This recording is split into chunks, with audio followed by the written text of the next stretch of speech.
Hi అండి, welcome to శ్రీవారి వెంటే శ్రీమతి ఛానల్. అందరూ ఎలా ఉన్నారు? బాగున్నారా? మేము బాగున్నాము. మీరందరూ కూడా బాగుండాలని ఆ భగవంతుని మనస్ఫూర్తిగా ప్రార్థిస్తున్నామండి. సో కొత్తగా ఈ వీడియో ఎవరైనా చూసినట్లయితే లైక్ చేయండి, షేర్ చేయండి, సబ్స్క్రైబ్ చేసుకోండి. అండ్ ఇంకా మండే కదా, మార్నింగ్ ఫుల్ హడావిడిగా ఉంటుంది. పిల్లలు అయితే లేచారు, బ్రషింగ్ కంప్లీట్ చేసేసుకుంటున్నారు. సో వాళ్ళ కోసం బాక్సెస్ అవన్నీ ప్రిపేర్ చేసేస్తున్నాను. సో నేను ఏం ప్రిపేర్ చేస్తున్నాను, వాళ్ళకి రెగ్యులర్గా అంటే వాళ్ళకి ఇష్టమైనవి బాక్సెస్లో పెట్టి పంపిస్తుంటాను అనమాట. రండి, వీడియో స్కిప్ చేయకుండా కంటిన్యూగా వాచ్ చేయండి. లంచ్లోకి ఎగ్ ఫ్రైడ్ రైస్ చేస్తున్నానండి. సో నేను ఇక్కడ 2 eggs తీసుకున్నాను అనమాట. రైస్ ఆల్రెడీ ఉడికించుకొని పెట్టుకున్నాను. లంచ్ బాక్స్లోకి ఎగ్ ఫ్రైడ్ రైస్ చేస్తున్నాను. సో 2 eggs తీసుకున్నాను. రైస్ ఆల్రెడీ కుక్ చేసి బాయిల్ చేసి పెట్టేసుకున్నాను. సో ఇప్పుడు ఎగ్ ఫ్రైడ్ రైస్ ఎలా చేసానో చూద్దాం రండి. ముందుగా కడాయిలో కొంచెం ఆయిల్ వేసేసుకున్నానండి. 2 tablespoons ఆఫ్ ఆయిల్ యూస్ చేస్తున్నాను నేను ఇక్కడ.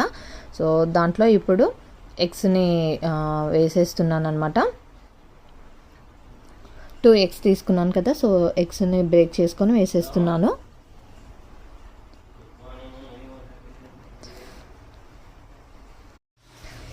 సో ఇప్పుడంతా కూడా నేను మళ్ళీ ఒకసారి మిక్స్ చేసేసుకుంటున్నానండి. ఇలానే ఉంచితే పెద్ద పెద్ద పీసెస్ లాగా ఉంటాయి కదా, సో అలా కాకుండా ఒక్కసారి గరిటెతోటి తిప్పినట్లయితే సో మనకి రైస్లో మిక్స్ అయ్యే విధంగా వస్తుందన్నమాట.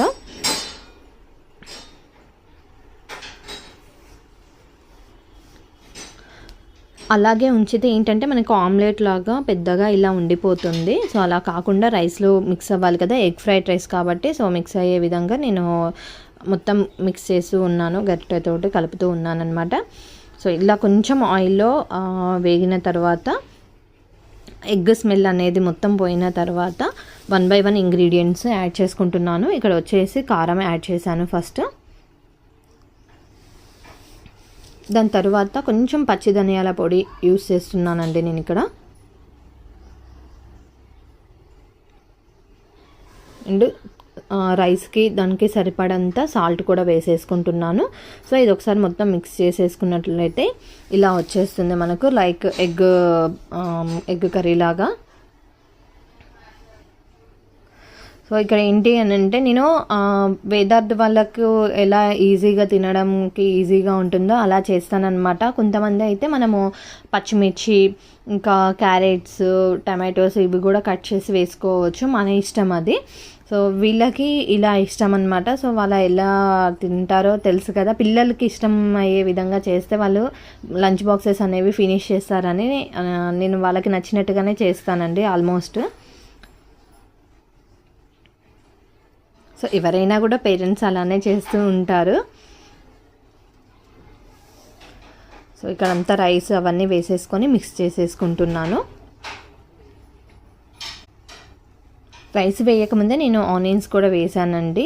సో మరి రైస్ వేసిన తర్వాత ఆనియన్స్ వేస్తే పచ్చిగా ఉంటాయి, ఇంకా అలా కాకుండా కొంచెం బాయిల్డ్ అయినట్టుగా ఉంటుంది కదా అని చెప్పేసి నేను ముందుగానే వేసేసాను. కంప్లీట్గా రైస్ అంతా వేసేసుకొని ఇలా మిక్స్ అయ్యేలాగా అడుగు నుంచి ఇలా మొత్తం మిక్స్ అయ్యేలాగా కలిపేసుకున్నానండి. సో ఇది చల్లారిన తర్వాత నేను లంచ్ బాక్సులలోకి పెట్టేస్తానన్నమాట. చూడండి, ఇక్కడ నేను స్నాక్స్ కోసం అని చెప్పేసి మురుకులు, కారపప్పాలు, సున్నుండ పెడుతున్నాను. ఇది జస్విక కోసం అనమాట. జస్వికకి సున్నుండలు అంటే ఇష్టం అనమాట. సో తనకు కావాల్సినవి తనకి పెట్టేస్తున్నాను. పక్కనే ఇంకా బాబుకి కూడా సేమ్ అలానే పెట్టాను. కాకపోతే బాబుకి ఏంటి అని అంటే పల్లి ఉండ అంటే ఇష్టం అండి.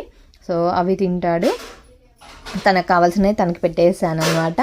సో ఇంకా మిల్క్ కూడా పోసి పెట్టాను. అవి చల్లారగానే తాగేస్తారు, అంటే స్నానం చేసేసి వచ్చి తాగేసి ఇంకా రెడీ అయిపోయి స్కూల్కి వెళ్ళిపోతారు అనమాట. మార్నింగ్ బ్రేక్ఫాస్ట్ అవి చేయరండి. బ్రేక్ఫాస్ట్ నేను బాక్సెస్ పంపిస్తాను. మీకు ఆల్రెడీ ప్రీవియస్ వీడియోస్లో కూడా చెప్పాను.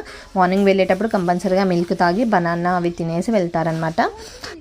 ఇక్కడ వచ్చేసి ఇది నిన్న వేణుగారు వెంచర్కి వెళ్ళేటప్పుడు టీం వాళ్ళందరూ కూడా ఉన్నారు. సో అదే రూట్లో, అంటే మనకి శంషాబాద్ నుంచి షాద్నగర్ వెళ్ళే రూట్లో, చేవెళ్ళ ఆ రూట్లో అనమాట, నర్కుడ అనే గ్రామం దగ్గర ఇలా కాళికామాత టెంపుల్ ఉంటుందండి. ఇదేంటి అంటే బెంగాలీ వాళ్ళకి ఫేమస్ పుణ్యక్షేత్రం అనమాట. సో ఇక్కడ అందరూ స్వర్ణకారులు ఉంటారు కదండి, గోల్డ్ స్మిత్ వాళ్ళు, అంటే బంగారం ఆభరణాలు చేసే వాళ్ళు ఉంటారు కదా.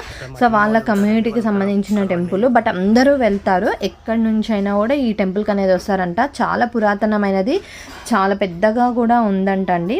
సో వేణుగారు ఈ క్లిప్పింగ్స్ తీసుకొచ్చారనమాట వీడియోలో చూపెట్టడానికి. ఏంటంటే టీం వాళ్ళందరూ కలిసి వెళ్ళారు కదా. ఇక్కడ ఏంటి అని అంటే 3 days బ్రహ్మోత్సవాలు జరుగుతున్నాయంట అండి. 28, 29, 30 ఈ 3 days ఇక్కడ బ్రహ్మోత్సవాలు జరుగుతున్నాయంట.